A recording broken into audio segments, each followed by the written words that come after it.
We are next door but one.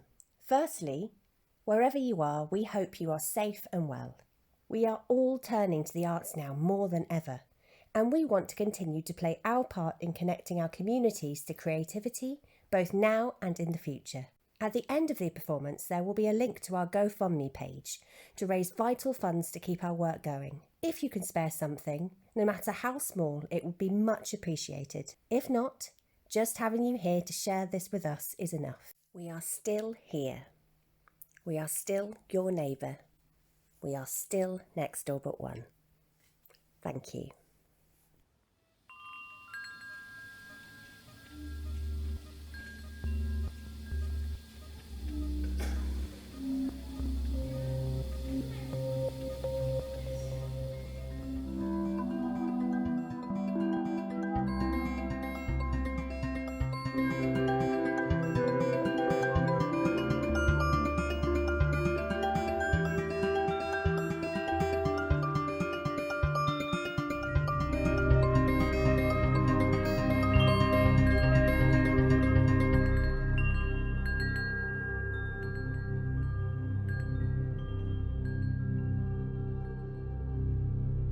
Okay, it's now. Come on, Jimmy. You've done this loads of times before. Galactic rays, aimed, cosmic shield, up, refuel. Refuel ready for sonic blast, okay? Is everyone else there? Joe, stay on me. Let's do this. Move left. Come on, quicker. Move. Shoot. Shoot, Joe. Shoot. Recharge. Double back. Oh, shoot. Why aren't you shooting? Why aren't you aiming properly? Stay fixed. Shoot. Joe, shoot again. What? How?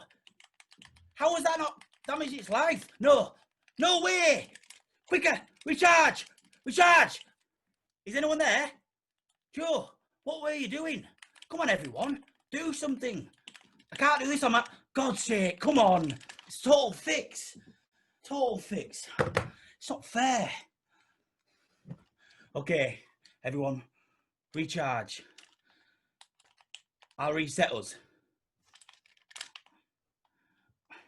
All right. I know I shouldn't get so worked up about it. I know it's not real. I know it's pretend. Well, not pretend. A practice. An important practice. I've got to get better because one day soon it won't be a practice and I'll have to be able to do it properly. I'm the only one who can. Dad can't do it. He told me. He has no idea what to do, you know, with any of it. And I can tell he's scared. He was the one who told me when he asked me for my help. Okay, different plan. We'll go slower. Sneak up on it. Defeat through stealth. Stealth, it means, oh, it doesn't matter, Joe. Just do what I say, okay? Right. Engine set to hover when I say so. Operation Hummingbird is a go. Mothership surrounded for more points. Well, then move in then, Joe. Yeah. So my dad comes in and tells me that we're going to need to be strong. We've got a fight on our hands. Okay, this is our last chance because I have to go to see that. It doesn't matter, just stay focused, Joe. Moving in. Dad stood at the end of the bed, then sat, asked me to sit with him and said, The mothership has been hit! How? Where did that come from? Lock into formation, tighter. Joe, come on. We've done this before. Yeah, so my dad said, we've been given some news. That there was an alien here. Rhabdomyosarcoma is what was actually said. Which sounds like something from another planet, right? I mean, how could a little boy understand that? An alien that invaded the mothership and was attacking the mainframe. Her bones, specifically her right leg. So we would need to assemble the strongest intergalactic enterprise to take back the mothership. There'll be doctors, appointments, stays in hospitals, tests, scans. Laser beams. Treatments. Supersonic missiles. Operations. Which I will be the commander of. It's going to be scary. I've faced worse. He's going to be scared. I am the bravest fighter pilot. It might take her away. To where? Mum would have been so much better at explaining things. None of us have ever done this before. Except me. Jimmy, we don't need to think about that just now. The next step is an operation. Operation Hummingbird. To remove the primary tumour. Alien. Yes, okay. An alien it stayed.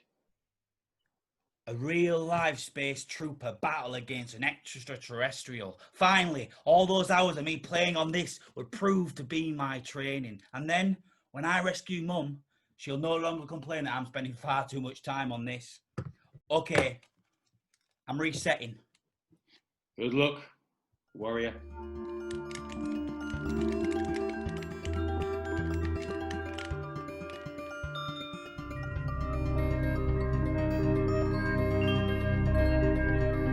That night, I stayed and played, practiced a new mission, a level up, bigger weapons, bigger bosses. I told Joe all about it. He isn't the quickest, but he's been on all of the missions with me before. And if we're going to blast Mum's alien into outer space, I was going to need a second in command. It got late, but that 8-year-old did not stop. Even when he was sat squinting at the screen in the dark, or when his thumbs hurt, or when his stomach rumbled for more snacks. Wearing a headset drowned out the sound of his dad crying in the bedroom across the landing. Dad, is that you? He paused momentarily as his bedroom door was opened by his mum. He thought she was coming in to tell him to turn it off and go to bed. But she didn't. She slowly moved over to me, sat, wrapped her arms around me and rested her head on my shoulder. I didn't know what to do. She'd never done that before. She was scared. I wasn't, so I carried on my mission. This happened every night for the next 2 weeks. Sometimes I could feel the tears on my neck, but she said nothing about them, so neither did I. I carried on fighting. And so did she. We were on this mission together. Every night, her arms wrapped around me, tighter and tighter.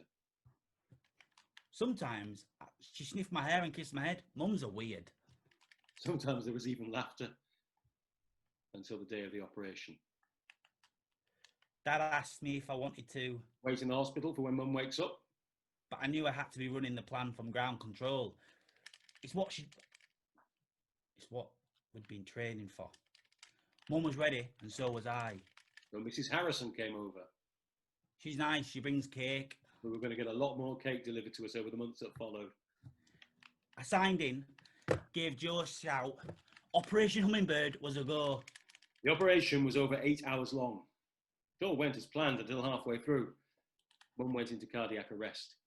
Joe, what are you doing? No, you can't go. I don't care what time it is.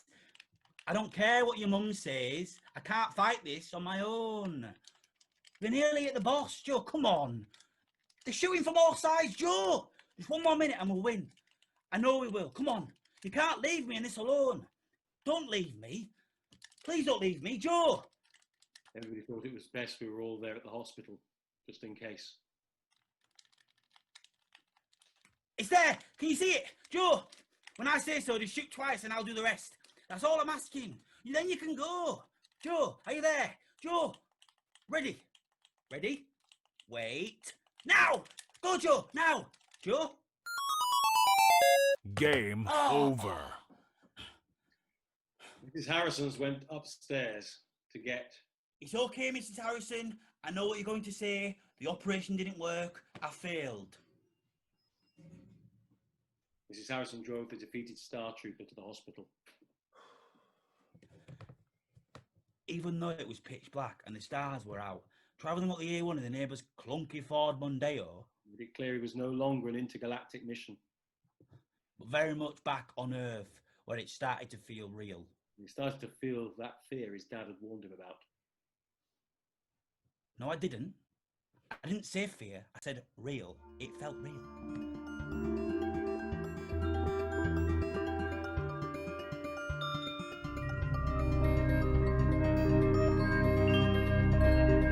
The little boy and his dad waited in what felt like the coldest ever hospital corridor. Like the Boomerang Nebula. The Boomerang Nebula. It's 1 degree Kelvin. The coldest place in the universe. It felt like that. The dad sat nursing a polystyrene cup of something that smelt like coffee but didn't resemble it. The boy sat with impatient hands, wriggling the fingers of one hand around the other. Usually, I'd have my games controller. Dad said, Did you not bring your portable gamey thingy switch box thing? I knew what he meant. Mum always wanted me to go outside more. It's not good to be cooped up in your room all day, Jimmy. So as a compromise, they bought me the adapter, which meant I could unplug the main controller and bring it with me on the walks and the picnics. Or to the hospital.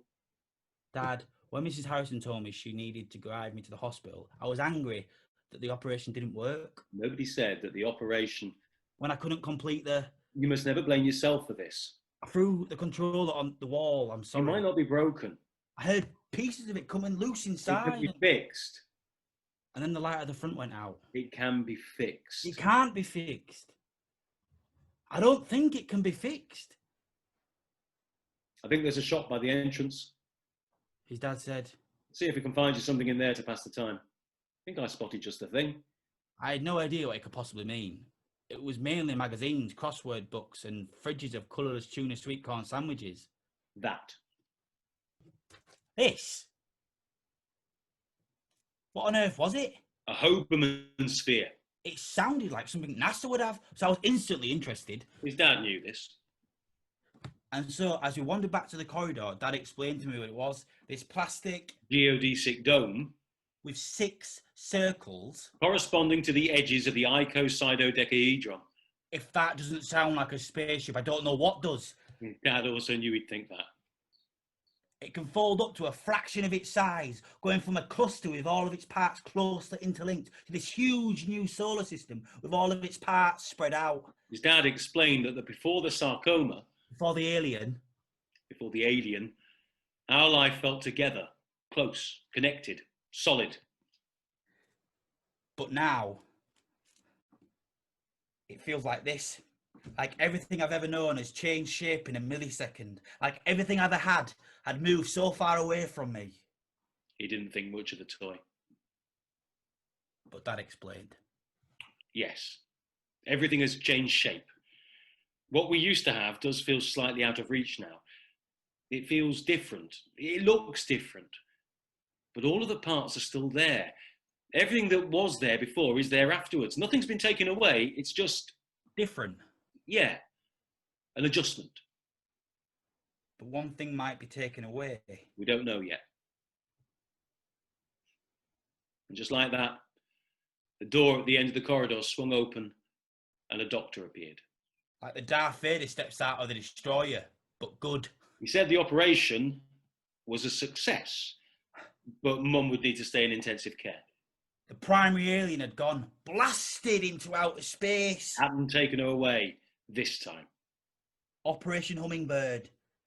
Complete. And I wish it was. I wish it was complete, but it wasn't. That was just the beginning. We went and visited Mum in a room at the hospital.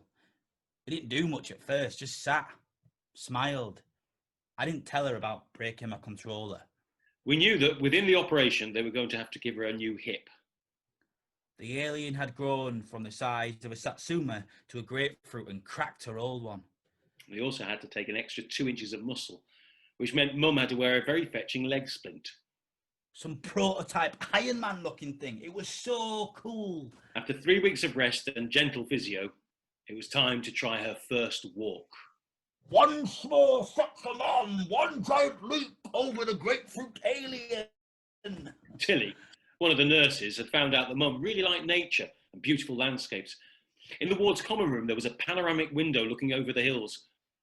When Mum was at her worst and getting fed up with the 4 walls of a hospital, Tilly used to take pictures from that window and come and show her. But today, she would see it for herself. With me on one side and Dad on the other, we walked. Well, walked is an overstretch. We shuffled. Mum apologised with every step. And then we sunk, exhausted. Mum into one of those old lady seats. They're fireside chairs. Whatever. They look like elephants because of the extra sticky out bits at the back, or like huge child seats put for grown-ups. Mum wasn't old enough to be sat in one of those. She looked so small sat there. I had a very quiet cry. No, I didn't cry. I'm not saying you did. I'm saying, never mind.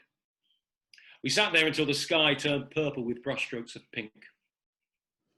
And my mum sat there smiling at the night sky through that huge window. Me and Dad hugged into her plastic chair. It looked like she was the captain of the Starship Enterprise, Back at the helm of our family. where she should be. Me and Dad, her best cadets. I think about that night a lot. You still do. All these years on. What? Nothing. This routine carried on for a few more weeks until Mum came back home. Well, not to our actual home. No, we moved to a bungalow. Mum wouldn't manage the stairs anymore. We didn't know how long Mum had, but I think the move was Dad's way of remaining optimistic that this was going to be the new normal. Me, him, and Mum in a bungalow with no alien. You didn't know that then. No? You didn't know how Dad was feeling. You might know it now, but Oh, yeah. back then, you were too young. Right. Everything just blurred into one, I guess. Still does. What? You were saying, Mum came home to the bungalow. Yeah. Mum came home. Things were quiet. Dad's day revolved around Mum.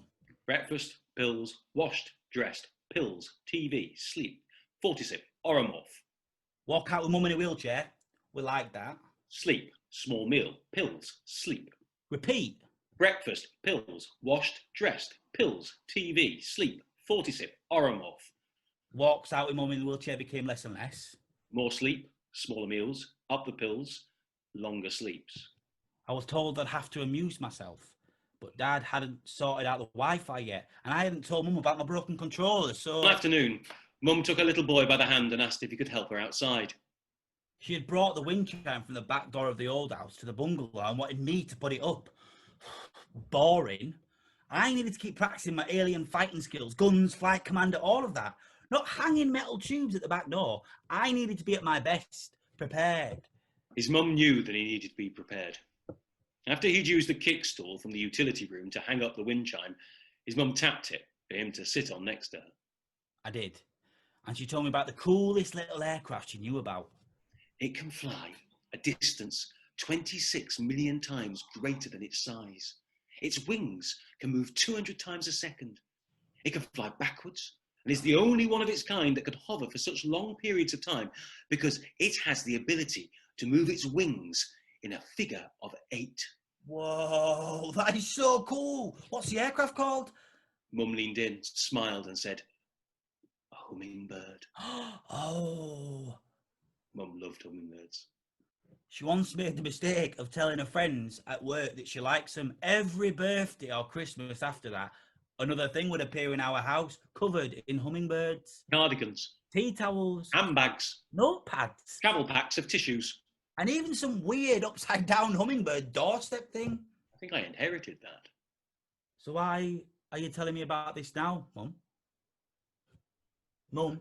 Oh, well, Jimmy, I think I'd like to be a hummingbird. Really? Yes. They have strong hearts. They eat lots and regularly, which would mean I'd get my appetite back. And they make that lovely humming sound. So you always know when they're near? Exactly. They migrate miles and miles away, but can return home on the exact same day every year. And will you always return home? Like when you go to the hospital? I don't know, Jimmy. And how long do hummingbirds live for? About 3 to 5 years. Sometimes less. That's not long at all. No.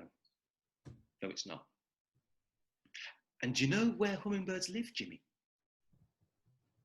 In tiny nests. They're hidden away.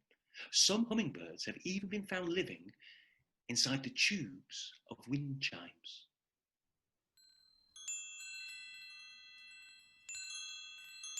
Will you come back and visit us? When? When you become a hummingbird? You know, when you... I've heard people say you could come back as... Yes. I'd like that. And you can make your nest here in our wind chime. And I'll make them jingle so you know I'm still with you. Yes, I'd like that. That conversation has stayed with me all my life. I always think of Mum when I hear wind chimes.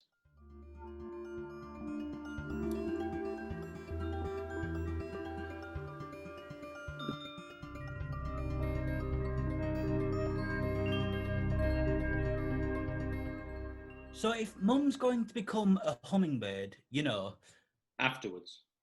yeah, afterwards, who am I going to become afterwards? What do you mean? Like, I've only ever been Jimmy with a mam. I've never been Jimmy without a mam. So what will that turn me into? Oh, you'll have a lot of time to figure that out.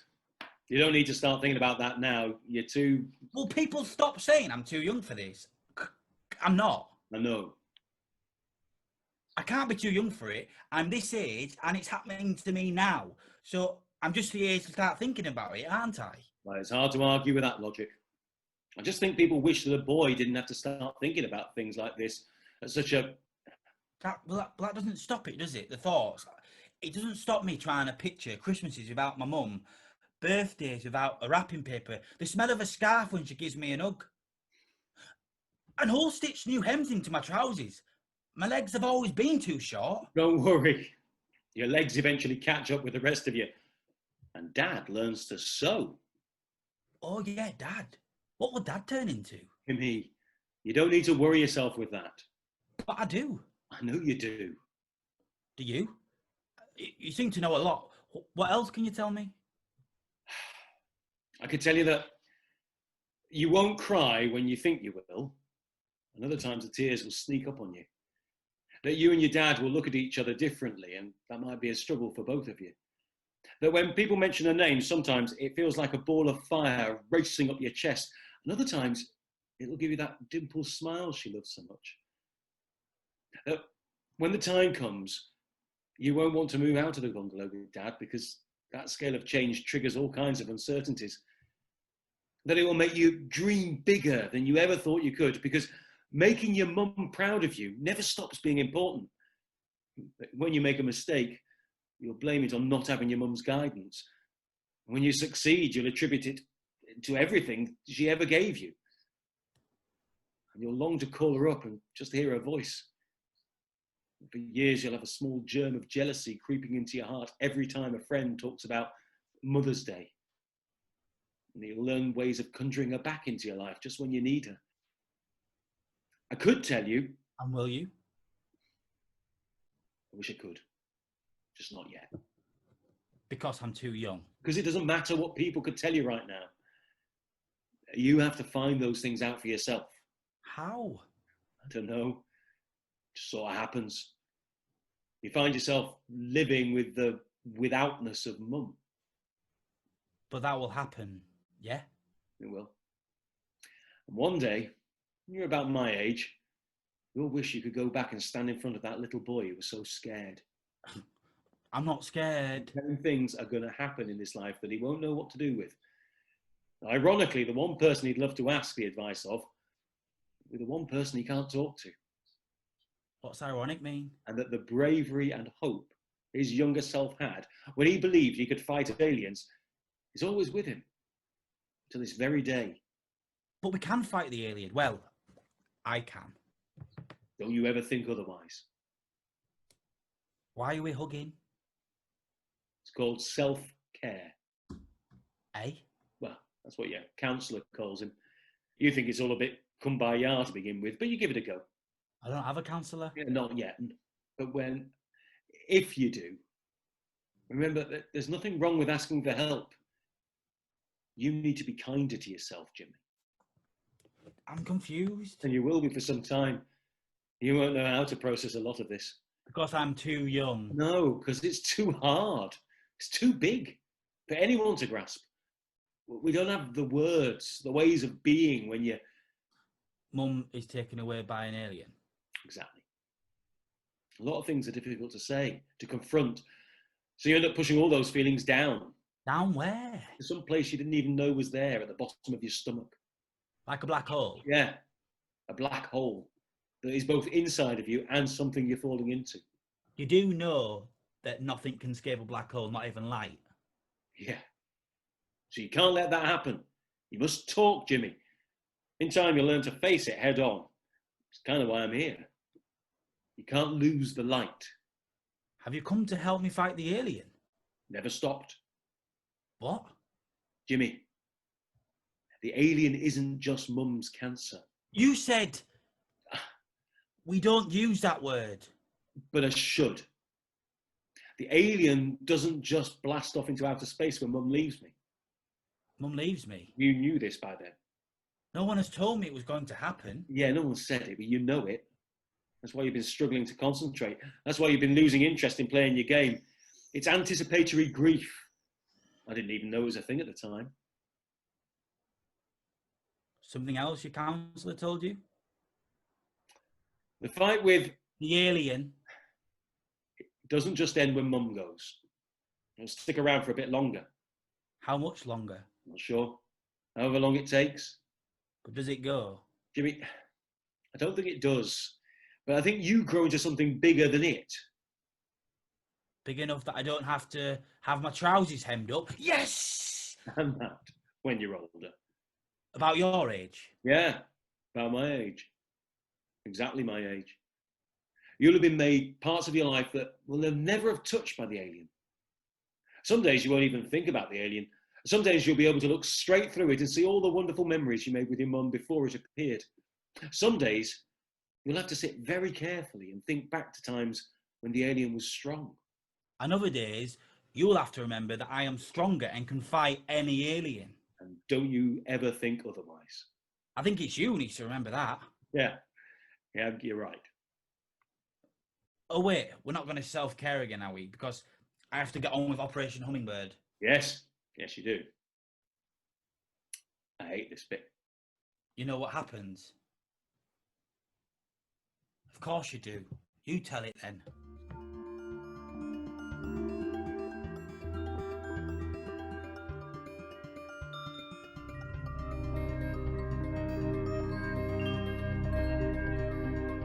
Somewhere between the 6 weeks of chemo, 8 cakes for Mrs. Harrison, 2 visits to a hospice, Which was covered in sunflowers. Mum even spotted a hummingbird clocked by reception.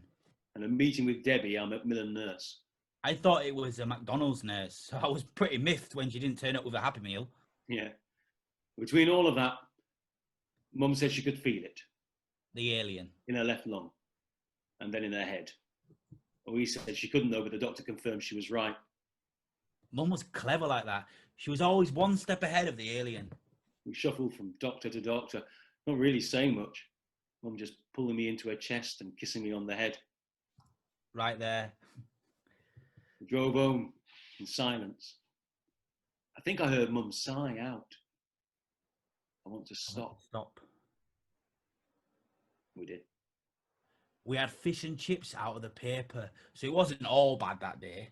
And Debbie came round the day after, got Mum more pain relief. Ordered her bionic bed that could have moved in loads of different ways. Mum was adamant she was staying in the bungalow for as long as possible. Mum said that as long as I didn't break it like I did with my controller, I could get up on the bed with Debbie. How did she know about the controller? Dad told her about it. Which I guess was a good thing, because that day Mum also gave me an early birthday present, a new controller. Yes! Oh yeah, my birthday. That was May, and my birthday was in June. In your 20s, you move it to July. Why? Oh yeah. This is why I hate this bit. The night before my birthday, Dad woke me up and said, Time. Come see Mum. I recognised that tone from the first night Dad sat on my bed, you know, when he said, We're going to need to be strong. We've got a fight on our hands. well, this was it. This was like the big ending boss fight. This was all that what I've been practicing for. No amount of practice could prepare me for what I saw. I went into the spare bedroom where Mum was. Remember, the room was mottled with an amber glow coming from the streetlight outside. There was a faint smoke in the air.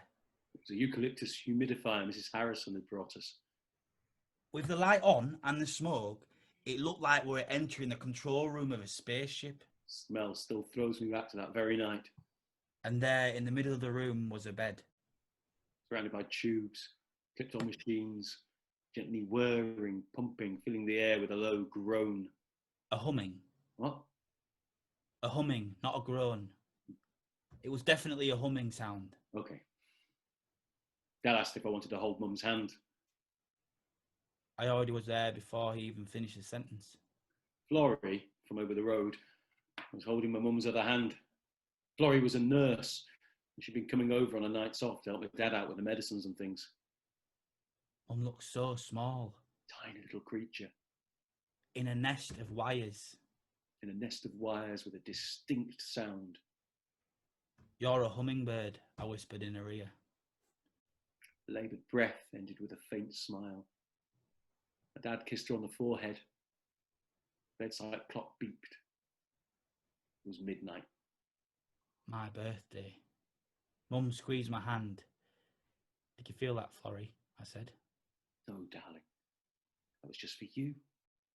She squeezed your hand to wish you a happy birthday, Florrie said.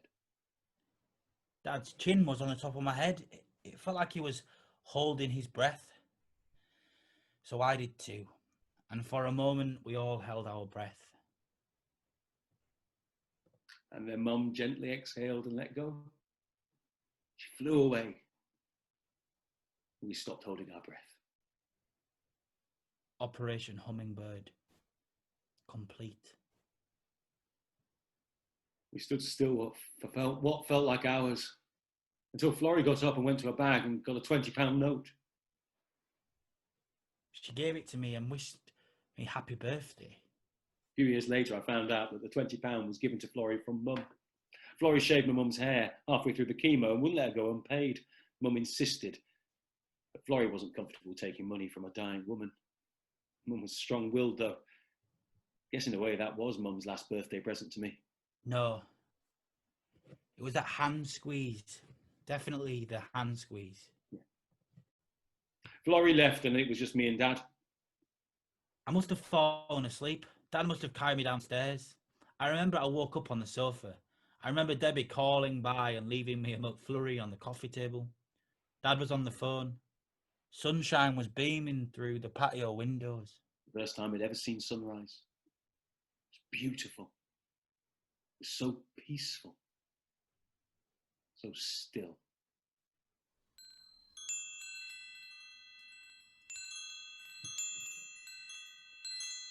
It's Mum. She's come home. I raced to the back door. It had to be her. She said, and there was no wind. What else could it be? She was making a new home in the tubes like she told me. I looked inside every one. There was nothing. It was empty. Just your mum's way of letting us know she got there safe, Dad said. Where? Wherever it is we go. Afterwards. I checked the wind chime every morning, but there was nothing. After a few weeks or months, Dad said it was getting out of hand, unhealthy. So he took the wind chime down. I ran to my room and threw the controller at the wall again. Broken. I heard Dad talking to my Auntie Evie about getting me a counsellor. What do they do? I wouldn't go. Eventually I would. No. Eventually I would. Eventually I'd talk to my dad.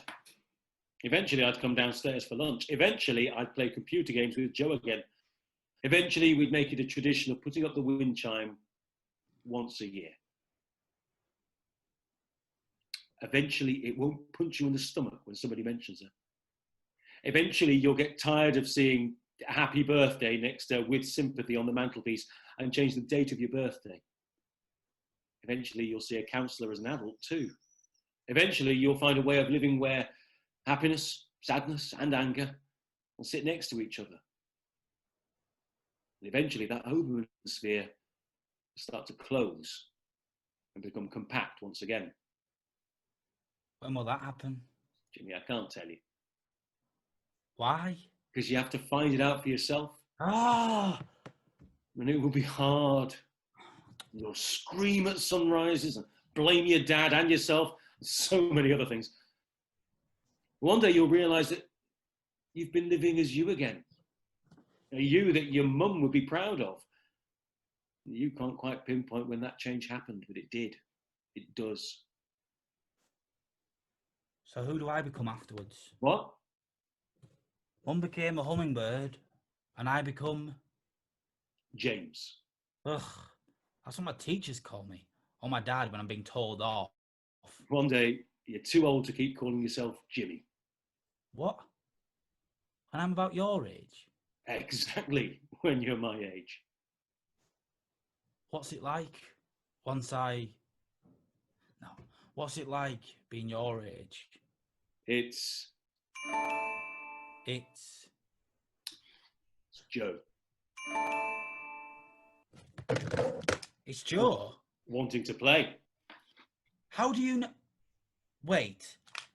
It's not broken? Nope, never was. I think it's working again. The lights come back on. Good. But I threw it so hard when... Yeah, I know. But it didn't break. It didn't break. The alien didn't stop it. Couldn't stop it. And don't you ever think otherwise, Jimmy. Thanks, James.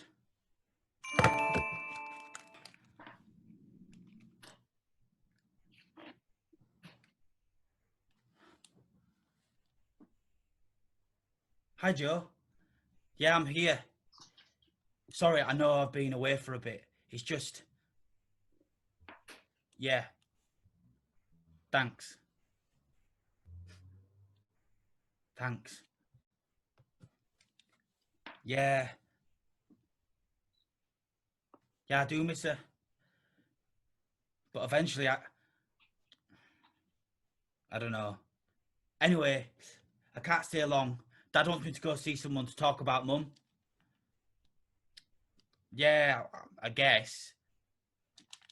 It might be nice. Maybe talk about...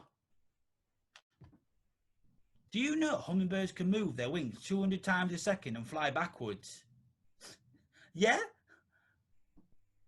I don't know the name. It's a counsellor. I'm not really sure what they...